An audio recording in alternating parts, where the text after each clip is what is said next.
Before the first light of dawn could touch the earth, Veronica was already at the construction site. Her hands were caked in cement, her back drenched with sweat, and her jeans torn from endless labor.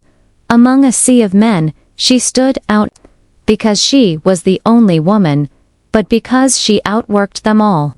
Her headscarf was wrapped tight, covering her braided hair, while her palms bore fresh blisters. Yet, she pushed on. She had no choice. Veronica was only 22, but the weight of the world had aged her spirit far beyond her years. Back in their tiny mud house in Og River in Nugu State, her father, Panamdi Hans, a respected schoolteacher, now lay bedridden.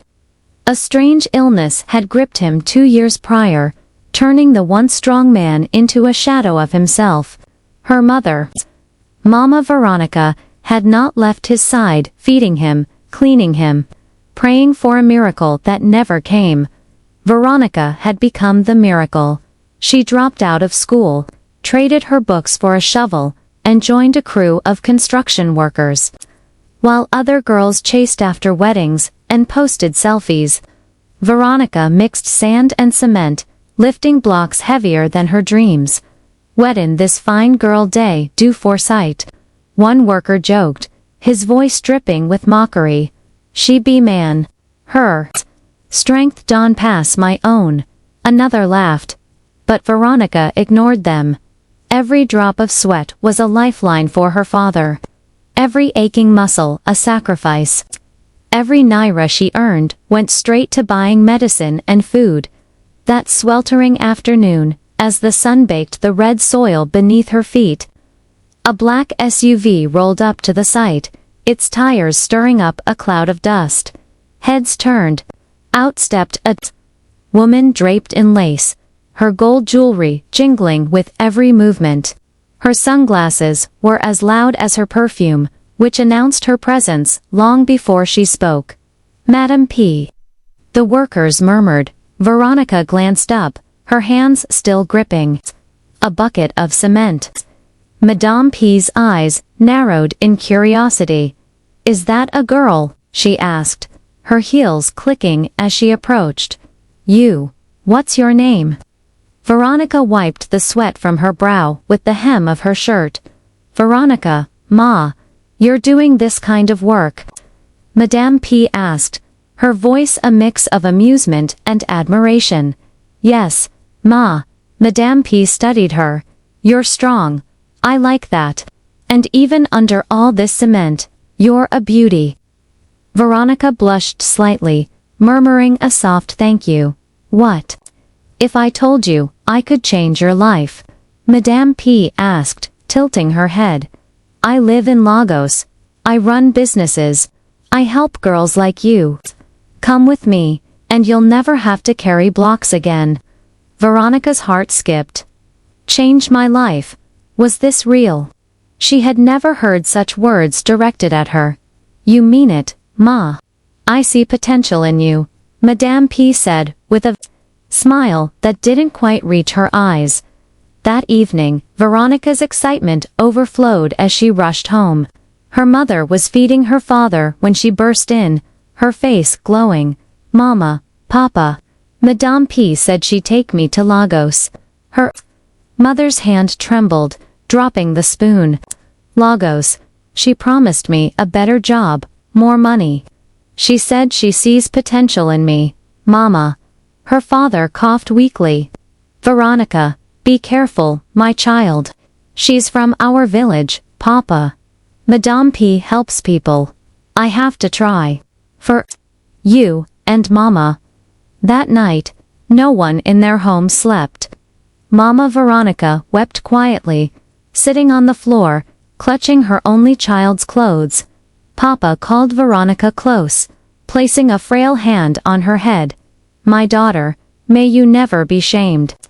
May Lagos favor you. May you return greater than you went." "I'll make you proud, Papa," Veronica whispered. Swallowing back tears, the next morning, the entire compound gathered as Madame P's SUV arrived. Veronica hugged her father tightly. I'll come back with money for your treatment. She promised. Her mother clung to her, sobbing, "Don't let the city change your heart."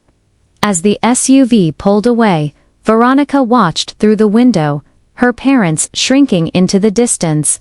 What she didn't know was that Lagos was not preparing a warm welcome.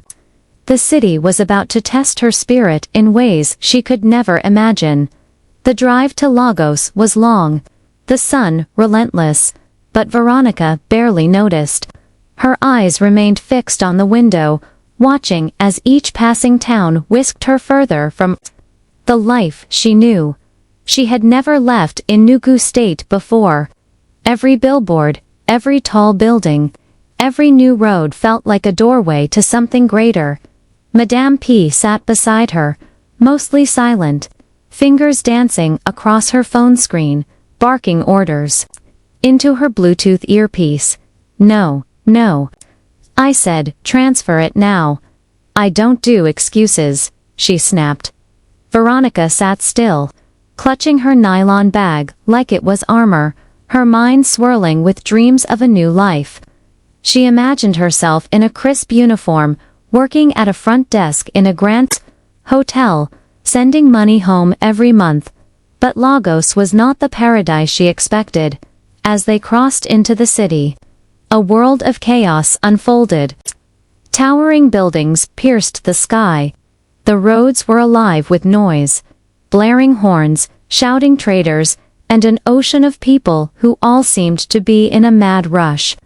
Veronica's heart fluttered with nervous hope. Maybe, just maybe, this was where her life would finally begin. Their SUV turned into a gated estate in Lekki. Veronica's jaw dropped. The high walls, electric gates, and pristine lawns looked like something from a movie.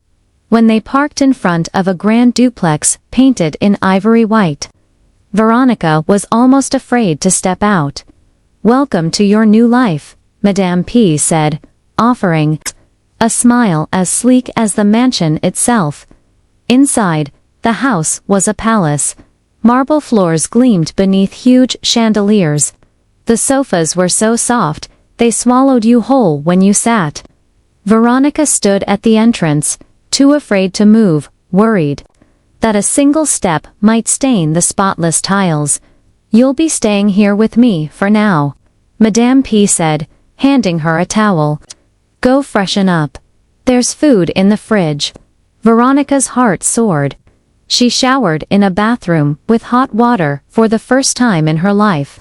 She ate rice and juicy chicken thighs, not the skinny bones she was used to. That night, she lay on a clean mattress with white sheets, no mosquitoes buzzing in her ears, no bucket of water by the bed. Tears slipped down her cheeks, but for once, they were tears of hope. The next morning, she woke early, dressed neatly, and waited eagerly for Madame P, but no work was mentioned. "Relax, Veronica," Madame P said, lounging in the living room with a glass of wine. "You've worked too hard all your life. Let Lagos pamper you a little." Veronica nodded, though a knot twisted in her stomach. Days passed. Then a week. No job, no explanation. She scrolled through TV channels, helped tidy the house, but the restlessness grew. Every passing day was another day. Her father's condition worsened. One evening, gathering her courage, Veronica approached Madame P. "Ma, please. When will I start the job you promised?" Madame P. looked up from her wineglass, a sly smile curling on her lips. "Tonight." Veronica's eyes lit up. "Tonight, Ma." "Yes. Your first assignment is tonight. Be ready." She rushed to her room, heart pounding with excitement. She imagined herself in a hotel uniform, manning the front desk, or perhaps as a personal assistant in a classy office. She didn't care what it was. All that mattered was that she'd finally start earning. At 8 p.m., Madame P entered her room, carrying a shopping bag. "Wear this," she said, tossing it onto the bed. Veronica opened the bag. Her heart sank. Inside was a tiny red dress tight, short, barely more than a piece of cloth. I don't understand, Ma, she stammered. Madam P's voice lost its warmth. You're going out with a guest. He paid for you. Paid for me, Ma. You thought you were here to clean toilets. Madame P snapped. This is Lagos. This is the job. Smile, be sweet, and you'll earn 10 times your bricklayer pay in one night. Veronica backed away, her voice trembling. Ma, I'm not a prostitute. Madame P's face hardened like stone. Then take your bag and get out. Veronica's heart froze. But Ma, where will I go? I don't know Lagos. Madame P pointed to the door. Out. You think I run a charity. You've been eating my food, using my water. Get out before I call security. Tears burned Veronica's eyes, but she refused to let them fall. She grabbed her nylon bag, her small collection of clothes, and stepped out into the night. The gate slammed behind her, with a finality that echoed through the deserted street. She was barefoot. No money, no phone credit, no idea where she was. Just hours ago, she was full of hope, dreaming of changing her life. Now, she was homeless in a city that didn't care whether she lived or died. The night air felt colder than usual as Veronica stood alone, clutching her nylon bag, her cracked phone with no SIM card buried inside. The once glittering lights of Lagos now seemed distant and indifferent. She had no plan, no shelter, no one. She began to walk. A state security men sneered at her as she passed. Where you dey go like that? Abi, you be one of those night girls. She didn't respond. She just kept walking, hugging herself tightly, her thin dress doing little to fight the chill.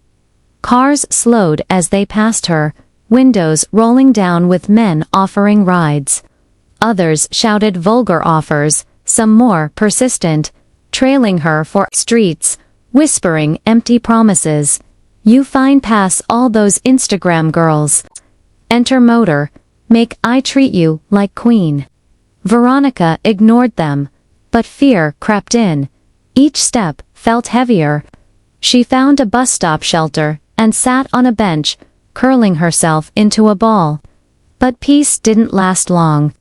A group of drunken boys approached, their laughter loud and threatening. Who be this fine, gay, way day sleep for bus stop? Maybe she'll day wait for us. One slurred. Veronica's instincts screamed. She grabbed her bag and ran, her bare feet slapping against the concrete.